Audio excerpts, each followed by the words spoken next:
المرسلين رب اشرح لي صدري ويسر لي امري واحلل عقدة من لساني يفقهوا قولي. اما بعد، وقال عز وجل في القرآن المجيد: اعوذ بالله من الشيطان الرجيم، بسم الله الرحمن الرحيم، فاستعينوا بالصبر والصلاة ان الله مع الصابرين، وقال فاذكروني اذكركم واشکروا لی ولا تکفرون. اما بعد، تمام تعریفیں اس اللہ عز و جل کے لیے لائق و زیبا ہے جو تمام جہانوں کا بنانے والا اور اسے پالنے والا ہے، اور درود و سلام اس کے آخری نبی محمد صلی اللہ علیہ وسلم پر. الحمدللہ، جس طرح سے آپ کے سامنے اعلان کیا گیا تھا کہ انشاءاللہ عزیز آج کے اس نشست کا دوسرا جو سیشن ہوگا، دوسرا جو مرحلہ ہوگا، حصہ، اس میں آپ کے سامنے کچھ باتیں صبر اور شکر کے تعلق سے رکھنے کی بہرحال کوشش کروں گا. فی الحال وقت اتنا تو نہیں ہے کہ میں مکمل طور سے ان باتوں کو آپ کے سامنے رکھوں، لیکن یقیناً انشاءاللہ عزیز کچھ کوشش کر کے چند باتیں جو اس چیز کی اہمیت بتا دیں کہ صبر کیا ہے، شکر کیا ہوتا ہے، انشاءاللہ عزیز وہ رکھنے کی میں کوشش کروں گا. بہرحال جیسا کہ ہم سب جانتے ہیں، صبر کا معنی کیا ہے؟ کسی تکلیف، کسی مصیبت کو جو اللہ کی طرف سے آتی ہے، دین پر چلنے سے آتی ہے، مسلمان ہونے کے ناطے آتی ہے، زندگی میں کوئی تکلیف یا مصیبت پہنچتی ہے، اس چیز پر جو ہے انسان جو ہے اطمینان رکھے، اللہ پر بھروسہ رکھے اور یہ سوچے کہ یہ سب اللہ کی طرف سے تھا اور اللہ اس نقصان کا بدل دینے والا ہے. یہ صبر ہے، اس پہ جو ہے اپنے آپ کو روک لے، ٹھیک ہے، برداشت کرے. اور شکر کرنا، جو اللہ نے جو کچھ دیا اس پر جو ہے انسان جو ہے مطمئن ہونا، اللہ کی حمد و ثنا کرنا، جو کچھ عطا کیا، یہ اللہ رب العزت کا جو ہے شکر ہے. تو آج انشاءاللہ عزیز چند باتیں میں آپ کے سامنے رکھنے کی کوشش کروں گا. شریعت اسلامیہ یہ چاہتی ہے کہ اس کے ماننے والے اپنے اندر جو اچھی خصلتیں، اچھی خصوصیتیں پیدا کرے، اچھے خصائل کی وہ حامل ہو، اور بری چیزیں، بری خصلتیں، بری خصائل ان کے اندر سے نکل جائے. جیسا کہ شریعت یہ چاہتی ہے کہ انسان صبر کرے، شکر کرے، سچ بولے، حق کی گواہی دے، جھوٹ نہ کہے. اچھے خصائل اس کے نفس میں پیدا کرنا چاہتی ہے، اور یہ چاہتی ہے کہ برے خصلتیں، اخلاقی ذمیمہ، وہ اخلاق جس کی مذمت جو برے ہیں، جیسا کہ جھوٹ بولنا، غیبت کرنا، اسی طرح جو ہے الزام بہتان کرنا، الزام لگانا لوگوں پر، اسی طرح اور وہ باتیں بہرحال جو بری ہے، جو غلط ہے، شریعت چاہتی ہے کہ ہم اس سے اجتناب کریں. اب یہ بات بھی سمجھ لیں کہ کوئی بھی خصلتیں جو انسان اپنے اندر پیدا کرتا ہے، جو عادتیں ڈالتا ہے، یہ کوشش کرنے سے آتی ہے. تو جہاں میں صبر کی بات کروں گا، شکر کی بات کروں گا، یہ بھی انسان جب کوشش کرے گا، اس کے اوپر عمل پیرا ہوں گا، تو یہ خصلتیں، خصائل اس میں پیدا ہوں گے. اب کوئی شخص یہ نہ کہے کہ میں پیدا ہوا تو بغیر صبر کی پیدا ہوا، میں پیدا ہوا تو ناشکرہ ہی پیدا ہوا. نہیں، یہ خصلتیں ہوں گی، اس کو اپنانا، یہ عادتیں اپنی نفس ہوں گی. ایک انسان جو شکر ادا کرے، اس کی ہمیں کوشش کرنا ہوں گی. اچھی خصلتیں، اچھی عادتیں، اچھے اخلاق، یہ کوشش کرنے سے آتے، یاد رکھیں. اس کے لیے بہت کوشش کرنا ہوں گی. مثال کے طور پر کسی انسان کو کوئی چیز مار لگ جائے، ٹھوکر لگے، تو اللہ کی حمد و ثنا کرے، اللہ اکبر کہے اگر لگ جائے اسے کوئی چیز. لیکن ظاہر سی بات ہے، جب کوئی چیز اسے لگیں گی تو یہ کہنے کے لیے اس کو عادت ڈالنا پڑیں گی. ورنہ عموماً ہم کوئی چیز کو جب دیکھتے ہیں، یا کوئی چیز ہمیں لگتی ہے، یا کسی چیز کی تعریف کرنا ہوتی ہے، یا کوئی چیز ہمیں پسند آ جاتی ہے، یا کسی کام کو ہم کرنا چاہتے ہیں، تو ہم اللہ کے حمد و ثنا یا وہ کلمات جو اللہ کے رسول نے سکھائے وہ چھوڑ کر ہم کیا کہتے ہیں؟ اگر کوئی چیز اچھی دکھی تو رے باپ رے، تو کہ بولنا چاہیے تھا یا تو ماشاء اللہ، یا تو سبحان اللہ، یا تو الحمدللہ، جو کچھ اللہ نے کیا بہتر کیا، یا جو بھی اس کا رہا معاملہ اچھا رہا. تو یہ چھوڑ کر ہم باپ کو یاد کرتے ہیں، کبھی ماں کو یاد کرتے ہیں، اور کبھی کبھار گالیاں بھی بک دیتے ہیں اس کے اوپر. جبکہ ہونا تو یہ چاہیے تھا کہ شکریہ کے کلمات، حمد و ثنا کے کلمات، یہ ہونا چاہیے تھا. اب یہ عادت کیسے ہمیں پیدا ہوں گی؟ ظاہر سی بات ہے، اس کے لیے کوشش کرنا ہوں گی. جس طرح سے رمضان کا مہینہ آیا، ہم جانتے ہیں رمضان کے مہینے میں روزے کی حالت میں، ویسے تو عام حالت میں بھی گالی دینا، بری باتیں غلط ہے، روزے کی حالت میں بدرجہ اولا حرام ہے.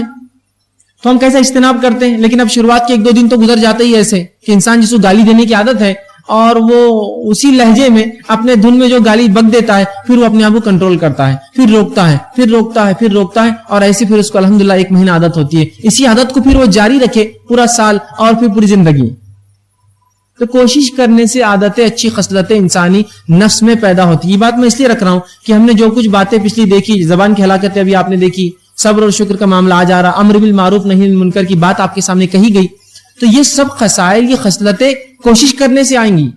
اس کے لیے آپ کو مشق کرنا پڑیں گی، نفس کو دبانا پڑے گا، بری چیز جو ابھار رہا ہے شیطان کے بہکاوے سے بچنا پڑے گا، تب یہ باتیں اندر پیدا ہوں گی. یہ کوئی صبر اور شکر اور یہ چیزیں ایسی نہیں ہے کہ آپ کہیں گے بھائی مجھے میں بے صبر ہوں، کوئی صبر کی گولی دیجئے اور ایک پرسکرپشن لکھ دیا جائے آپ کے نام پہ، یہ گولیاں کھاؤ اس سے صبر آئے گا. نہیں، ہاں گولیاں کھانے سے آپ سکون اختیار کر سکتے ہیں, ذہن تھوڑا کمزور ہو جائے گا, کام کرنا بند کر دے گا, جس سے آپ کو لگے گا کہ میں صبر کر رہا ہوں, لیکن یہ صبر نہیں ہے. تو یہ سب خصلتیں ہم کو اپنی نفس میں پیدا کرنا ہوں گی, یہ عادتیں ڈالنی ہوں گی یاد رکھیے. ٹھیک, تو ایسا نہ ہو کہ میں جب کوئی بات کہوں آپ کہیں بھائی میرے سے یہ نہیں ہو سکتا, یہ صبر میرے سے نہیں ہوگا, شکر میرے سے نہیں ہوتا, میرے میں ہے نہیں. نہیں, چیز تو کچھ بھی انسان میں نہیں ہوتی ہے, اسے سیکھنا پڑتا ہے. ایک انسان پیدا ہوتا ہے تو چند ایسے کام ہیں جو اس کی فطرت میں ہوتے ہیں, بقیہ چیزیں اس کو سیکھنی پڑتی ہیں. انسان جب پیدا ہوتا ہے تو کچھ چیزیں اس کی فطرت میں ہوتی ہے, جیسا بھوک لگنا, اور اس کے لیے پھر اس کا تلاش کرنا رزق کا. چھوٹا بچہ بھی ہو اور بھوک لگے تو وہ تلاش کرتا ہے کوئی چیز اس کے منہ میں آ جائے. اسی طرح ہنسنا, یہ فطرت میں ہوتا ہے انسان کے. آپ دیکھیں چھوٹے بچے کو ہنسنا سکھاتا نہیں, آپ کچھ کیجیے وہ ہنستا ہے آپ کو دیکھ کر. اسی طرح رونا, اسے کوئی سکھاتا نہیں لیکن فطرتاً روتا ہے. اسی طرح اس کی نفس کے تعلق سے اس کو اس کا علم ہوتا ہے, وہ بڑا ہو جائے گا, اس کو کوئی نہ بھی سکھائے تو وہ چیزیں سیکھ لیں گا جو اس کے لیے ضروری ہے. تو کچھ چیزیں ہوتی ہیں لیکن بقیہ چیزیں سیکھنا پڑتا ہے, اسے سکھانا پڑتا ہے, اس کی تربیت کرنا پڑتا ہے اس ماحول میں, تب وہ ہے. اسی لیے شریعت نے تربیت کا, صحبت کا بڑا جو ہے زور دیا ہے. جیسا قرآن میں ایک جگہ اللہ رب العزت فرماتا ہے یا الذین آمنوا اتقوا اللہ وکونوا مع الصادقین, اے وہ لوگوں جو ایمان لائے ہو اللہ کا ڈر اختیار کرو اور سچوں کے ساتھ رہو. علامہ ابن کثیر رحمہ اللہ اس کی تفسیر میں لکھتے ہیں یہاں صحبت کا اثر بتایا جا رہا ہے کہ سچوں کے ساتھ رہو, اور اس کا فائدہ ہے. ایک انسان جو سچ بولتا ہے اور جھوٹوں میں چلا گیا, کتنے دن سچ بولیں گا, دھیرے دھیرے جھوٹ بولنا شروع کر دیتا ہے. ایک انسان جو جھوٹ بولتا تھا سچے لوگوں میں آ گیا, کتنے دن جھوٹ بولیں گا, اس لیے کہ اس کا جھوٹ پکڑا جاتا ہے, پھر وہ سچ بولنا شروع کر دیں گے. صحبت, تو ہمیں کیا کرنا پڑیں گے, خصلتیں خصائل اپنے اندر جو ہے ڈالنی پڑیں گی. ٹھیک, اب وہ کام جو انسانی نفس کو پسند نہیں ہے, جس سے اسے تکلیف ہوتی ہے, چاہے وہ دین پر عمل کرنے سے تکلیف ہو, دین کے احکامات کی طرف دوسروں کو بلانے پر تکلیف ہو, یا اسی طرح اللہ رب العزت نے جو اس کی تقدیر میں لکھ رکھا ہے وہ جو ہو جائے اس کے پر آ جائے, اس سے اس کو تکلیف ہو, اس معاملے میں صبر کرنا یہ جو ہے بڑی اہم چیز ہے. یاد رکھیے, ان چیزوں کو برداشت کرنا اور یہ کہنا کہ اللہ کی طرف سے تھا, یہ صبر ہے. یاد رکھیے, اور یہ امید رکھنا اللہ سے کہ اللہ اس کا مجھے انشاءاللہ ضرور بدلہ دیں گا, یہ صبر ہے. یاد رکھیے, یہ صبر ہے. تو شریعت یہ چاہتی ہے کہ ہر انسان کے اندر جو اچھی خصلتیں ہوں, اور انسان پہ اگر کوئی مصیبت آ جائے, دین کی وجہ سے کوئی پریشانی آ جائے, تو یہ نہ ہو کہ وہ چیخنے اور چلانے اور رونے اور پلانے لگے اور تقدیر کو کوسنے لگے اور برا کہنے لگے کہ کاش میں اگر نماز نہ پڑھتا تو یہ مسئلہ نہ ہوتا, روزہ نہ رکھتا تو یہ نہ ہوتا, مسلمان نہ ہوتا تو فلاں چیز میرے ساتھ نہ ہوئی ہوتی. بلکہ اس معاملے پہ وہ جو ہے صبر کرے, اس معاملے کو برداشت کرے جو اس کے ساتھ ہوا, اور یہی صبر ہے. یاد رکھیے, اور اسی کا ایک مومن بدلہ پاتا ہے. اور اللہ کے رسول صلی اللہ علیہ وسلم نے بڑی زبردست ایک حدیث میں مسلم کی روایت میں فرمایا اور کہا مومن کا معاملہ عجیب ہے. ایک مومن کا, مسلمان کا معاملہ عجیب ہے. جب اللہ فراوانی دیتا ہے, خوشحالی دیتا ہے, تو اللہ کا شکر ادا کرتا ہے, یہ اس کے لیے خیر اور بہتر اور اجر کے لیے زبردست ہے.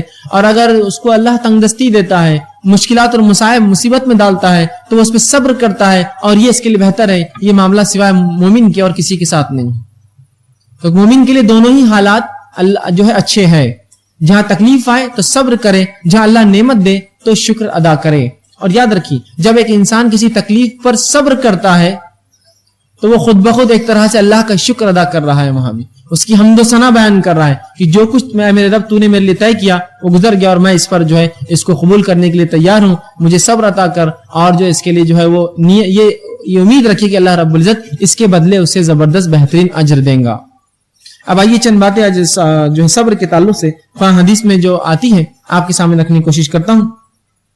سب سے پہلی چیز تو اللہ رب العزت قرآن میں صبر کے تعلق سے اتنے مقامات میں صبر کا تذکرہ ہے کہ جس کو انتہا نہیں یاد رکھے. اگر ہم سب چیزیں لینا چاہیں کہ صبر کہاں آیا, کیا کیا معنوں میں آیا, کس کس چیزوں کے لیے کہا گیا, تو ایک بہت لمبی فہرست مل سکتی ہے. اگر کوئی صبر کے تعلق سے تفصیلات دیکھنا چاہتا ہے تو کوئی ایک معجم لے لے, معجم القرآن, جس کے اندر قرآن کے الفاظ آتے ہیں, اس میں سواد بے رے کے باب میں چلے جائے صبر, اور نکال لے پوری آیتیں آپ کو ایک جگہ مل جائیں گی کہ صبر کا کہاں کہاں حکم آیا ہے. اتنی مرتبہ آیا ہے کہ جس کی کوئی انتہا نہیں یاد رکھی. میں نے اس میں سے چند آیتیں چن کر رکھی ہیں جو مجھے بہتر لگا ہمارے سماج اور ہمارے ماحول کے لیے کہ آپ کے سامنے میں رکھوں. آئیے, صبر کے تعلق سے اللہ رب العزت قرآن میں فرماتا ہے, یوں تو کئی مقامات پر, سورہ آل عمران سورہ نمبر 3 آیت نمبر 200 میں اللہ رب العزت فرماتا اور کہتا ہے یا ایھا الذین آمنوا اصبروا وصابروا ورابطوا واتقوا اللہ لعلکم تفلحون. اللہ کیا فرماتے ہیں کہ اے وہ لوگوں جو ایمان لائے ہو صبر کرو. اللہ فرماتے ہیں الذین آمنوا اصبروا وصابروا, اور دوسروں کو صبر کی تلقین کرو. اے وہ لوگوں جو ایمان لائے ہو خود صبر کرو دوسروں کو صبر کی تلقین کرو، اور فرمایا اور دشمن کے سامنے جمے رہو اور اللہ تعالیٰ سے ڈرو تاکہ تم کامیابی حاصل کرو۔ تو اس آیت میں اللہ نے کیا فرمایا کہ اے وہ لوگوں جو ایمان لائے صبر کرو، صبر کی تلقین کرو، دشمن کے مقابلے میں جمے رہو۔ اس لیے کہ ظاہر سی بات ہے دشمن کے مقابلے میں جب انسان لڑے گا تو اس کو بہت صبر کی ضرورت ہے۔ کہا پھر جمے رہو اور اللہ کا ڈر اختیار کرو، اور اللہ سبحانہ تعالیٰ تم کو یقیناً کامیابی فلاح دینے والا ہے۔ تو یہاں بھی دیکھیے صبر جہاں ایک مومن کو کرنا ہے اس کی تلقین بھی کرنا ہے۔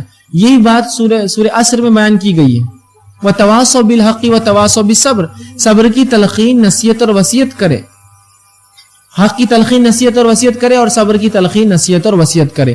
تو ہمارا یہ کام ہے جہاں ہم خود صبر کرے، دوسروں کو بھی صبر کا حکم دیں۔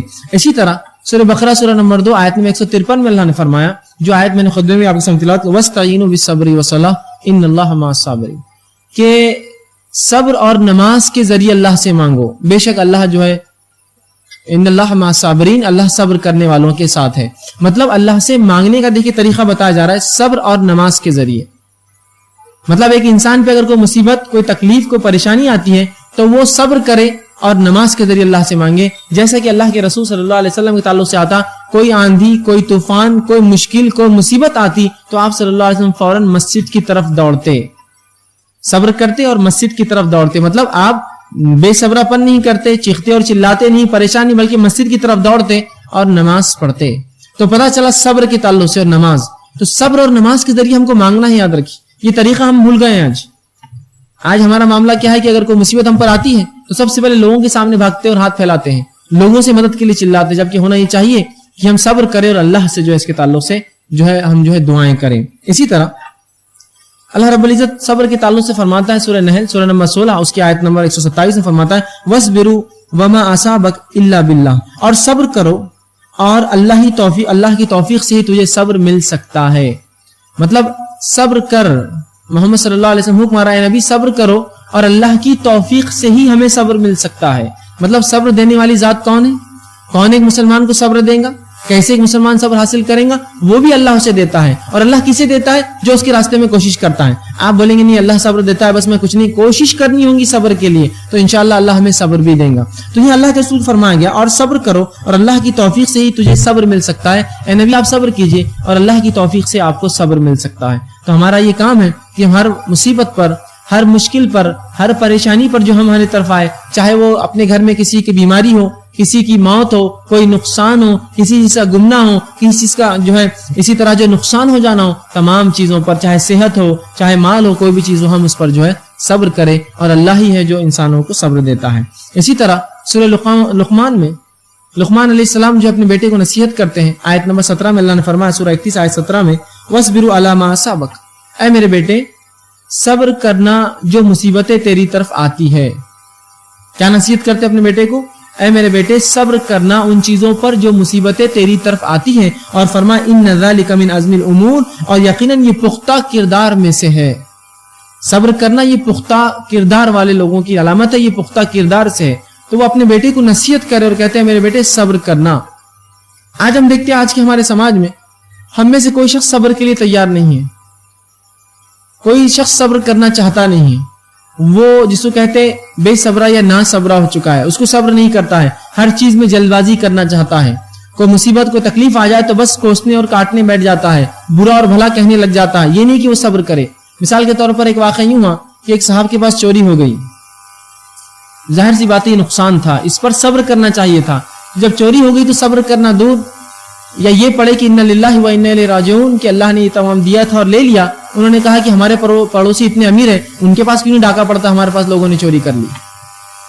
یہاں صبر کا مقام تھا، یہاں آزمائش تھی اس شخص کی، اور وہ آزمائش میں ناکام رہا کہ اس نے یہ کرنا چھوڑ کر کہ صبر کرے، دوسروں کو تلقین کرے کہ بھائی یہ کہنے لگا کہ جس کے پاس مال ہے لوگ وہاں کیوں نہیں ڈاکے ڈالتے چور جا کر، غریبوں کے پاس یہ ہمارے پاس کیوں انہوں نے ڈالا، جبکہ یہ صبر کا مقام تھا۔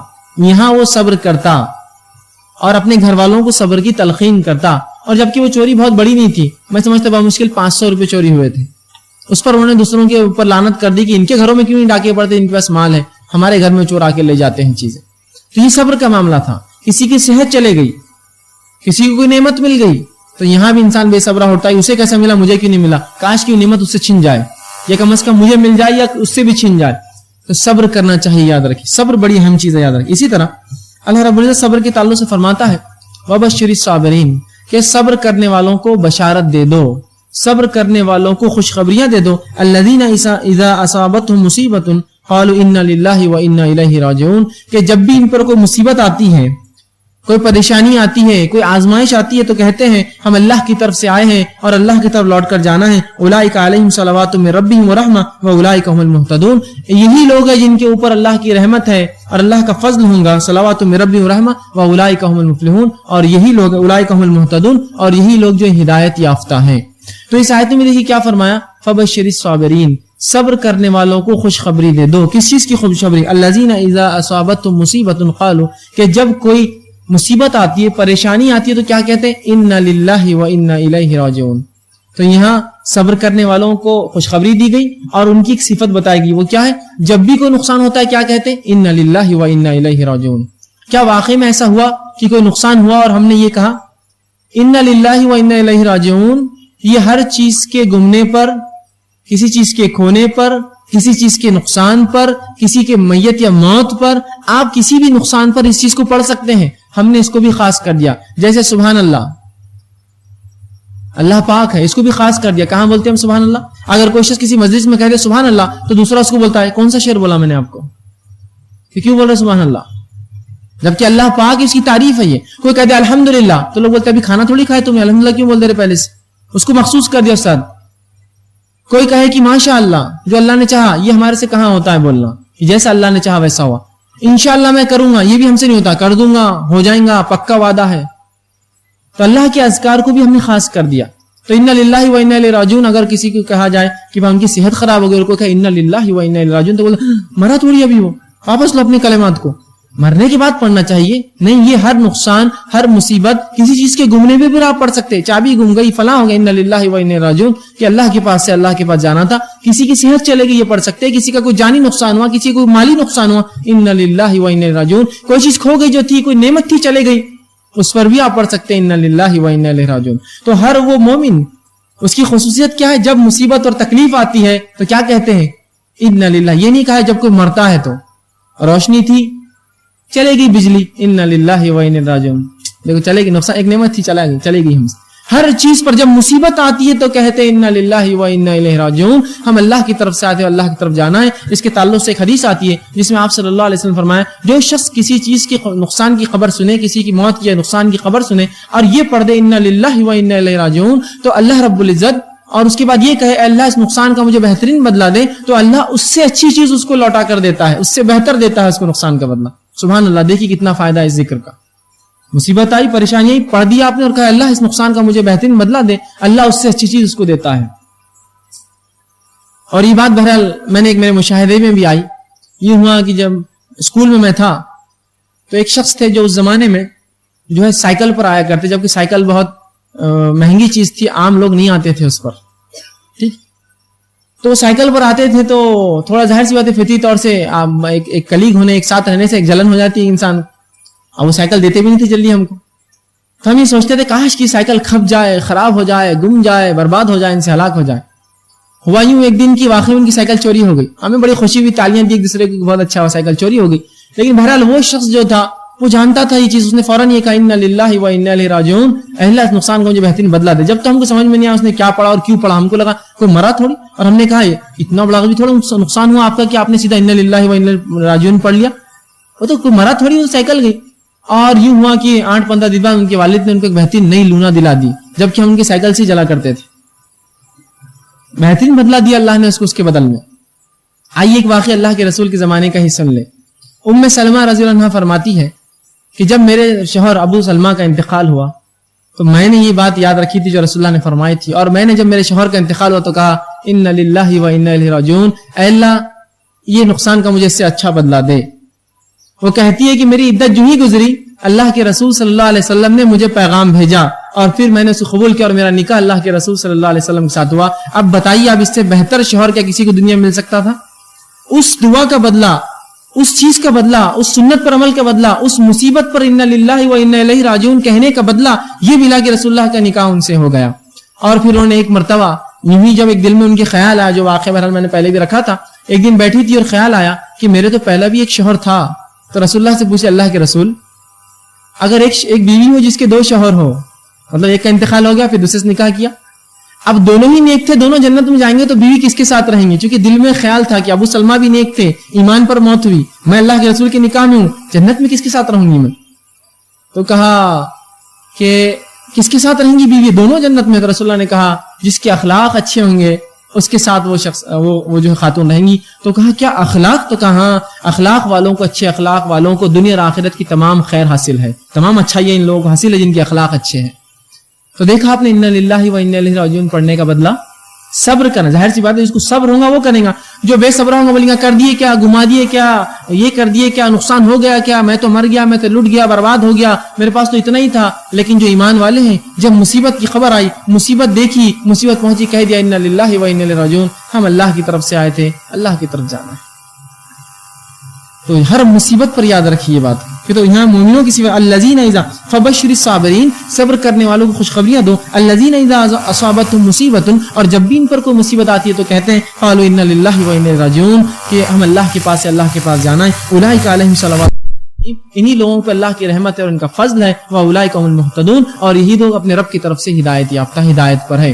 تو ہمارا یہ کام ہے اب جب بھی ہمیں کوئی مصیبت آئے تو ضرور یہ کلمات کو پڑھیے. اس کے بڑے فائدے انشاءاللہ احادیث جب رکھوں گا اور چند مثالیں آپ کے سامنے رکھنے کی میں کوشش کروں گا. اسی طرح قرآن میں اللہ رب العزت سورہ نحل سورہ نمبر 16 آیت نمبر 92 فرماتا اور کہتا ہے وَلَنَجْزِيَنَّ الَّذِينَ صَبَرُوا أَجْرُهُمْ بِأَحْسَنِ مَا كَانُوا يَعْمَلُونَ. اللہ فرماتا اور کہتا ہے اور ہم صبر کرنے والوں کو ضرور بدلہ دیں گے ان کے بہترین عملوں پر جو وہ کرتے تھے. ہم صبر کرنے والوں کو ضرور بضرور بدلہ دیں گے اس صبر پر جو وہ کیا کرتے تھے. تو صبر کرنے والوں کے تعلق سے اللہ فرما رہا ہے ہم صبر کرنے والوں کو بدلہ دیں گے.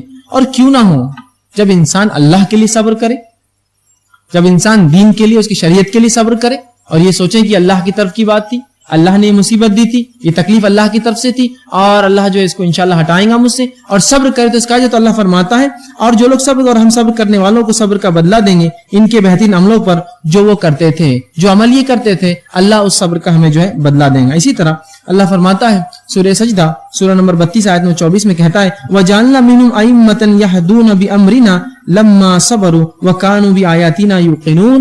اب اللہ فرماتا ہے بنی اسرائیل کے انبیاءوں کے تعلق سے, اور اس نے فرمایا اور کہا اور ہم نے ان سے پیشوا بنائے جو کہ ہمارے حکم سے رہنمائی کرتے تھے, اور جب کہ انہوں نے صبر کیا اور ہماری آیتوں پر یقین کرتے تھے. ہم نے انہی میں سے بنی اسرائیل میں سے پیشوا بنائے, اور وہ کرتے تھے اچھائی کا, اور جو تکلیفیں آتی تھی اس اچھائی کے حکم میں وہ صبر کرتے تھے, اور فرمایا اور ہماری آیتوں پر ایمان رکھتے تھے. تو ایک انسان ایمان لائے اور ایمان کے ساتھ صبر کرے, یاد رکھیے اس کا بہترین بدلہ دنیا میں اور بہترین بدلہ آخرت میں انسان کو ملتا ہے. اسی طرح سورہ زمر سورہ نمبر 39 آیت نمبر 10 میں دیکھیے اللہ فرماتا اور کہتا ہے انما یوفی الصابرون اجرهم بغیر حساب, صبر کرنے والوں کو ان کا ثواب بغیر حساب کے پورا دیا جائے گا. جو لوگ صبر کریں گے اللہ ان کو بغیر حساب کے ان کے صبر کا بدلہ اور اجر دینے والا ہے. تو گو اگر ہم صبر کرتے ہیں کسی چیز پر, مصیبت پر, تو ہم کو اس کا بدلہ ملے گا. اور اللہ کے رسول صلی اللہ علیہ وسلم فرماتے ہیں صبر کا بدلہ سوائے جنت کے کچھ بھی نہیں ہے. صبر اگر کوئی انسان کر لے صرف اللہ کے لیے, کب؟ جب مصیبت آئے, یہ نہیں کہ مصیبت آنے کے 1 مہینہ بعد 2 مہینے بعد, جب تو صبر خود بخود آ جاتا ہے. جب مصیبت آئے اور انسان اس پر صبر کر لے تو اس کا بدلہ سوائے جنت کے کچھ نہیں ہوتا, یاد رکھیے. تو صبر کے بڑے عظیم جو ہے نتائج ہیں دنیا اور آخرت میں, اس کے بہت زیادہ فائدے ہیں, یاد رکھیے. اسی طرح اللہ کے رسول صلی اللہ علیہ وسلم صبر کے تعلق سے فرماتے ہیں اور کہتے ہیں, اور یوں کہا اپنے مسلم کی روایت ہے الصبر ضیاء, صبر ایک روشنی ہے, صبر ایک روشنی ہے. صبر کے تعلق سے آپ بیان کر رہے ہیں کہ صبر ایک روشنی ہے. اسی طرح آپ صلی اللہ علیہ وسلم نے فرمایا, بخاری کی روایت ہے, اور آپ کہتے ہیں جو بچنے کی کوشش کرتا ہے, دیکھیے جو میں نے شروعات میں کہا نا کہ صبر سیکھنے سے, کوشش کرنے سے صفت اور خصلت ہم میں پیدا ہوتی ہے. آپ صلی اللہ علیہ وسلم فرماتے ہیں جو بچنے کی کوشش کرتا ہے اللہ اس کو بچاتا ہے. ہم برائی سے بچنے کی کوشش کر رہے ہیں, حرام کاموں سے بچنے کی کوشش کر رہے ہیں, غلط کاموں سے بچنے کی کوشش کر رہے ہیں, اچھے کام کرنے کی کوشش کر رہے ہیں. تو جب ہم ایک چیز کی کوشش کرتے ہیں تو اللہ تعالیٰ اس کو بچاتا ہے. تو اگر ہم برائی سے بچنے کی کوشش کریں اللہ ہمیں بچاتا ہے. آگے آپ نے فرمایا جو بے نیازی اختیار کرتا ہے اللہ اس کو توفیق دیتا ہے. جو بے نیازی اختیار کرتا ہے مطلب دوسروں کے مال پہ نظر نہیں رکھتا ہے, اللہ سے مانگتا ہے. آج کل معاملہ یہ ہے ہم دوسروں کے مال پہ ہر بار نظر رکھتے ہیں, کہ اس سے کیا مل جائے، کیا نکل جائے، کیا جو بے نیازی اختیار کرتا ہے اللہ اسے توفیق دیتا ہے اس چیز کی. اور فرمایا اور جو صبر کی کوشش کرے اللہ اسے صبر عطا کرتا ہے. اور جو صبر کی کوشش کرے مطلب صبر کوشش کرنے سے آتا ہے، اس لیے میں نے شروعات میں کہا تھا یہ خصلت پیدا کرنی ہوگی ہمیں اپنے آپ میں. تو جو صبر کی کوشش کرتا ہے اللہ اسے صبر عطا کرتا ہے. اور اللہ کے رسول فرماتے آخر میں اور سب سے بہترین اور وسیع کسی کو کوئی چیز نہیں ملی. صبر سے بہترین اور صبر سے وسیع اور سب سے بہتر کوئی چیز کسی کو نہیں ملی. مطلب جس کو صبر مل گیا اس کو بہترین چیز اور بہترین نعمت مل گئی. اور آج ہم دیکھتے ہیں یہی ایک چیز ہے صبر جو ہم نہیں کرتے ہیں. کوئی مصیبت آئی چیخ رہے ہیں اور چلا رہے ہیں، کوئی مر گیا رو رہے اور دھو رہے ہیں اور غیر شرعی اعمال کر رہے ہیں. اسی طرح کوئی چوری ہو گئی، کوئی نقصان کی خبر آئی چیخ رہے اور چلا رہے ہیں، کہیں بھی صبر نہیں. کسی کو دین کی دعوت دی اس پر تکلیف آئی تو صبر ہم نہیں کرتے. آج تو صبر کی بہت سخت آج ضرورت ہے، یاد رکھیے. تو صبر کوشش کرنے سے آتا ہے اور اگر کسی کو صبر مل جائے تو اللہ کے رسول اس سے بہتر اور وسیع چیز کسی کو نہیں ملی. مطلب یہ بہت بہترین چیز ہے کہ اللہ رب العزت یہ ایک بڑی عظیم نعمت ہے کہ کسی کو صبر دے دے. ٹھیک اسی طرح آپ صلی اللہ علیہ وسلم فرماتے ہیں، مسلم کی حدیث آپ فرماتے ہیں مومن کے لیے کتنی عجیب بات ہے کہ اس کے سارے معاملات اس کے لیے حق میں بہتر ہے. مومن کا معاملہ عجیب ہے، ہر معاملہ اس کے حق میں بہتر ہے. اور آگے فرماتے اگر اسے کوئی خوشی پہنچے تو وہ شکر ادا کرتا ہے اور یہ اس کے لیے خیر ہے، اور اگر تکلیف پہنچے تو صبر کرتا ہے اور یہ اس کے لیے بہتر ہے. مومن کا معاملہ عجیب ہے، اس کے لیے دونوں ہی معاملے درست ہے، ہر حالت اس کے لیے درست ہے. جب اس کو کوئی خوشی پہنچتی ہے، فراوانی پہنچتی ہے اور نعمت ملتی ہے اللہ کی تو وہ شکر ادا کرتا ہے. اور جب کوئی مصیبت پہنچتی ہے تو کیا کرتا ہے؟ اس پر صبر کرتا ہے. یہ معاملے دونوں ہی اس کے لیے بہتر ہے، دونوں میں وہ فائدے اٹھاتا ہے اور اس سوائے مومن کی کسی اور کے ساتھ یہ معاملہ نہیں. آئیے اسی طرح اللہ کے رسول صلی اللہ علیہ وسلم بخاری کی روایت اس میں فرماتے اور کہتی ہیں کہ اللہ کے رسول صلی اللہ علیہ وسلم کی بیٹی ان کے بچے کے انتقال کے وقت نزدیک آیا. آپ صلی اللہ علیہ وسلم کی بیٹی تھی، ان کا ایک بچہ تھا جو نزا کی حالت میں چلے گا، انتقال کے قریب تھا، موت کے قریب تھا. اس نے فوراً کہا کہ میرے والد کو خبر دی جائے، اللہ کے رسول کو خبر دی جائے. ایک شخص آ کر اللہ کے رسول آپ کی بیٹی آپ کو بلاتی ہے، طلب کرتی ہے کہ آپ وہاں آئیے، اس کے بیٹے کی جان جو ہے بس جو ہے اس کی جو ہے موت کا وقت قریب ہے. آپ صلی اللہ علیہ وسلم نے کہلوا بھیجا اور کہا اس قاصد سے کہ میری بیٹی کو سلام کہو اور میرا پیغام دو کہ جو لے رہا ہے وہ اس کا ہی ہے. کیا کہا کہ میری بیٹی کو یہ پیغام دو جا کر جو لے رہا ہے، اللہ جو چیز لے رہا ہے وہ اسی کا ہے جو واپس لے رہا ہے، اور جو وہ دیتا ہے وہ بھی اسی کا ہے. مطلب جو دیا ہے وہ بھی اس کا ہے، جو واپس لے رہا ہے وہ بھی اللہ کا ہے، اور ہر چیز کا اس کے ہاں ایک وقت مقرر ہے. بیٹی صبر کر اور اللہ کے یہاں ثواب طلب کر. کیا کہا ہے؟ میری بیٹی صبر کر اور اللہ کے پاس ثواب طلب کر. کوئی بھاگ دوڑ نہیں، کوئی چیخنا چلانا نہیں، کوئی شور غل نہیں، کوئی رونا پلانا نہیں، کوئی غیر شرعی حرکت کی چہروں پر کوئی مارے. کہا کہ میری بیٹی صبر کر، سلام کہو میری بیٹی سے اور کہو صبر کرے، اس لیے کہ جو لے رہا ہے وہ اسی کا ہے اور جو بھی دیتا ہے وہی دیتا ہے. اور جو ہے میری بیٹی صبر کر اور اللہ سے اس کا ثواب طلب کر. اور اللہ کے رسول صلی اللہ علیہ وسلم کے زمانے میں صحابیات نے یہ تربیت اللہ کے رسول سے پائی تھی. میں صحابیات کی بات اس لیے کر رہا ہوں کہ صحابہ پھر بھی آدمی پھر بھی تھوڑا سا مضبوط ہوتا ہے احساسات کے معاملے میں، لیکن یہ صبر کی تعلیم اللہ کے رسول سے صحابیات نے ایسی سیکھی تھی کہ یہ بھی صبر میں جو ہمارے لیے نمونہ بن گئی آج. آئیے ایک واقعہ سے سناتا ہوں صبر کا، اللہ کے رسول کے دور سے ایک خاتون کا صبر. ام سلیم رضی اللہ عنہا، ان کی شخصیت میں سمجھتا ہوں تمام لوگوں سے واقف ہے.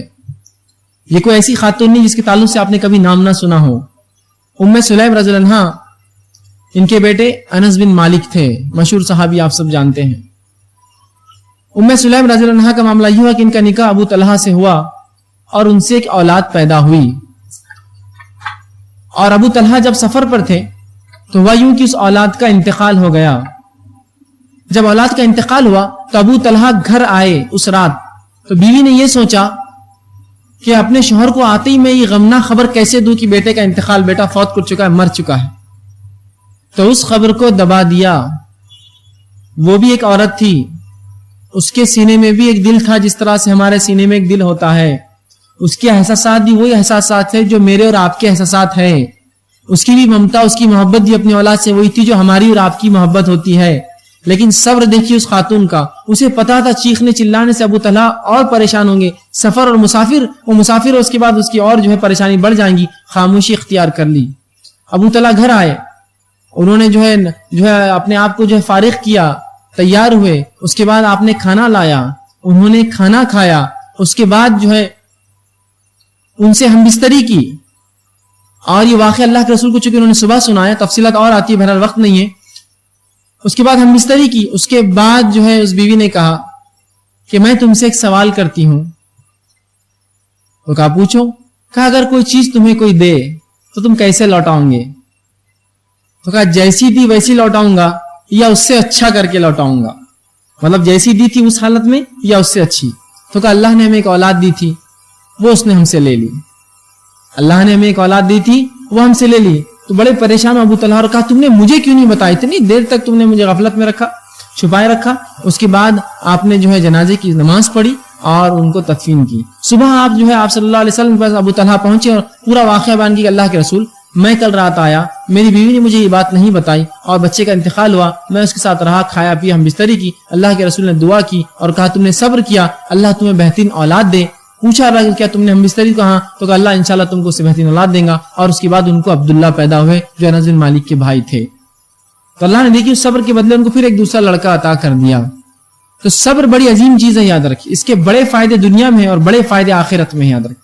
کیوں تو یہ حدیث رسول اللہ کی خود بتاتی ہے جو انا للہ و انا الیہ راجعون پڑھ کر یہ کہے کہ مجھے اس کا اللہ بہترین بدلہ دے اس نقصان کا، دنیا اور آخرت میں اللہ اس کو بہترین بدلہ دیتا ہے. تو صبر کے بڑے فیصلے کہا آپ نے، صبر سے وسیع چیز کسی کو کچھ نہیں ملی. اگر صبر ملا تو بڑی وسیع اور بڑی خیر اس نے پا لیا جس کو صبر ملا. تو ہمیں صبر کرنا چاہیے. اسی طرح صحیح بخاری کی ایک روایت ہے، آپ صلی اللہ علیہ وسلم کی حدیث ہے کہ اللہ عز و جل فرماتا ہے، حدیث قدسی ہے، اللہ عز و جل فرماتا ہے کہ میں نے اپنے بندے کو اس کی پیاری اور محبوب چیز آنکھوں کی تکلیف میں مبتلا کروں اور وہ صبر کرے تو اس کی عوض اسے بہشت جنت عطا کروں. کیا فرماتا ہے اللہ؟ اللہ فرماتا ہے کہ میں اپنے بندے کو اس کی پیاری چیز آنکھوں کی تکلیف میں ملوث کرتا ہوں. ایک انسان ہے آنکھوں کی تکلیف میں پریشان ہے، آنکھ کمزور ہو رہی ہے، بینائی جا رہی ہے، نظریں جا رہی ہے، اس کو نقصان ہو رہا ہے اس کا، اور انسان اس پر صبر کرے. اس لیے کہ آنکھیں یاد رکھیے بہت عظیم نعمت ہے. یہ نعمت کا احساس، یہ نعمتوں کا احساس انسان کو تب ہوتا ہے جب یہ چھن جاتی ہے. عموماً نعمت جب ہوتی ہے انسان کو احساس نہیں ہوتا ہے، جب چھن جاتی ہے تو پھر احساس کرتا ہے کہ عظیم نعمت ملی تھی. تو آنکھیں بڑی عظیم نعمت ہے. تو رسول اللہ فرماتے ہیں جب اللہ کسی بندے کو اس مصیبت میں پریشانی میں ڈال کر آزماتا ہے کہ اس کی پیاری اور محبوب چیز آنکھوں کو چھین لیتا ہے، اس سے بینائی کو، اور اس پر وہ صبر کرتا ہے تو سوائے جنت کے اس کا کوئی بدلہ نہیں ہے اللہ کے پاس. اللہ اس کو جنت عطا کرے گا جو صبر کر لے گا بیماری پر. تو یہاں جو ہے آنکھوں کے تعلق سے تذکرہ ہے. بہرحال آپ کسی بیماری کسی بھی تکلیف پر صبر کرے، اللہ ضرور بدلہ دے گا، ضرور اس کا اجر دے گا. صبر لیکن خالص اللہ کے لیے ہو. ٹھیک. اسی طرح اب صبر کب ہو یہ بات بھی ضروری ہے. آئیے اللہ کے رسول صلی اللہ علیہ وسلم کا ایک واقعہ جس میں آپ کا صبر بھی پتہ چلتا ہے اور آپ نے نصیحت کیسے کی وہ بھی پتہ چلتا ہے. آپ صلی اللہ علیہ وسلم ایک مرتبہ ایک مقام سے گزرے جہاں ایک خاتون ایک قبر کے پاس روتے بیٹھی تھی. یہ خاتون اللہ کے رسول صلی اللہ علیہ وسلم پہچانتی نہ تھی کہ آپ کون ہیں. آپ نئے نئے تھے مدینے میں. جب آپ صلی اللہ علیہ وسلم اس کے پاس گزرے، اس نے روتے ہوئے دیکھا تو کہا صبر کر. تو اس خاتون نے پلٹی اور کہا تجھے کیا معلوم میری تکلیف کیا ہے، آیا بڑا کہنے صبر کر، جا یہاں سے. کیا کہا اس خاتون نے کہ تجھے کیا معلوم میرا نقصان، میری تکلیف کیا ہے، اور آیا بڑا بولنے کی صبر کر، جا یہاں سے. اس کو پتا نہیں تھا کہ اللہ کے رسول ہے. آپ صلی اللہ علیہ وسلم کا صبر دیکھیے، آپ نے کچھ نہیں کہا، خاموشی سے چلے گئے وہاں سے. یہ خود ایک صبر کی مثال ہے کہ اللہ کے رسول سے اس شخص نے اتنی بری بات کی اس خاتون نے کہ جا تجھے کیا پتا میرا نقصان کیا، بڑا آیا بولنے صبر، چل جا یہاں سے، اور چلے گئے. فوراً لوگ اور کہا ارے پاگل تو نہیں ہو گئی ہو تم، کیا تمہیں پتا تھا کس سے بات کی تم نے؟ تو کہا کس سے بات کی؟ تو اللہ کے رسول تو فوراً نادم ہوئی، پریشان ہوئی، دوڑی دوڑی کہ اللہ کے رسول معافی چاہتی ہوں، میں نے آپ کو پہچانا نہیں، میں جانتی نہیں تھی کہ آپ، ورنہ میں یہ بات نہیں کہتی آپ سے. اس کو لگا کوئی عام آدمی ہے. تو رسول اللہ صلی اللہ علیہ وسلم سے فرما اور کہا صبر تب ہوتا ہے جب نقصان ہوتا ہے. صبر تب ہے 1 مہینہ بعد، 10 دن بعد، مہینے بعد، سال بھر بعد تو مجھے اور آپ کو سب کو صبر آ جاتا ہے. اصل صبر تب ہے جب وہ نقصان ہوتا ہے. ابھی آپ کو خبر ملی کوئی مر گیا، آپ کے گھر خاندان سے نزدیک رشتہ دار دوست، صبر اب ہے آپ کے پاس. اب آزمائش شروع ہوئی. اللہ سے نیت کیجیے کہ اللہ اس صبر کا مجھے بدلہ دے، اور صبر کیجیے، سوائے جنت کے اور کوئی بدلہ نہیں. اس کا یاد رکھیے صبر کا اتنا زبردست بدلہ. صبر اللہ کے لیے کیجیے، آپ ثواب کی طلب کرنے کی. اللہ میں صبر کرتا ہوں اس نقصان پر، اور اللہ انا للہ و انا الیہ راجعون، اللہ اس نقصان کو مجھے بہترین بدلہ دے. صبر کا بدلہ. اور صبر کب ہوتا ہے؟ جب نقصان ہوتا ہے. اس کے بعد تو صبر آ ہی جاتا ہے زندگی میں. آج ہمارا معاملہ یہ ہے، کوئی چیز کھو گئی